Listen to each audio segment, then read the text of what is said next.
Hi guys, welcome to my videos. So guys, today in this video I'm going to show you how you can register your Payne furnace on Payne website. Before I proceed further, if you've not already subscribed to my channel, please go and subscribe right now. So guys, I think it's a good idea to register your product because then you get some updates, something like that. Okay.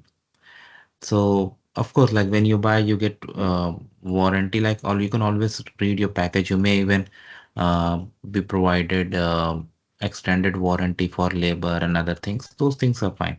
But once you have the product installed, it's always a good idea that to have it registered. Okay.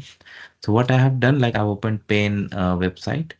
Here you have the option register your product. Now you have three options. I'm an owner. Uh, Dealer manage registration if you have done it before, but if not, you're gonna click here. Now serial number and model number, this model number is gonna be auto populated and installation date when it was installed. Okay. Type of purchase, application type, like your house, single family, multi-family, for customer owner. Okay. So those things are fine. Now definitely, like, I cannot show you all the things here, but what happens here, I'll tell you. You will put the serial number. This will find inside your furnace, but I did not have to open my furnace because the documents that I had received had this. The moment I put the serial number, model number was auto populated. I still had to go to drop down and pick that up. Installation I did. Next, owner, my information I had to provide. Then location, the address where I it was installed.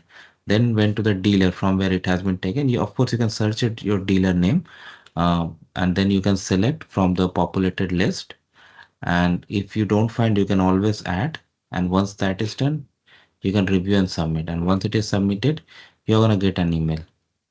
So that is how it works, guys. And thanks for watching this video.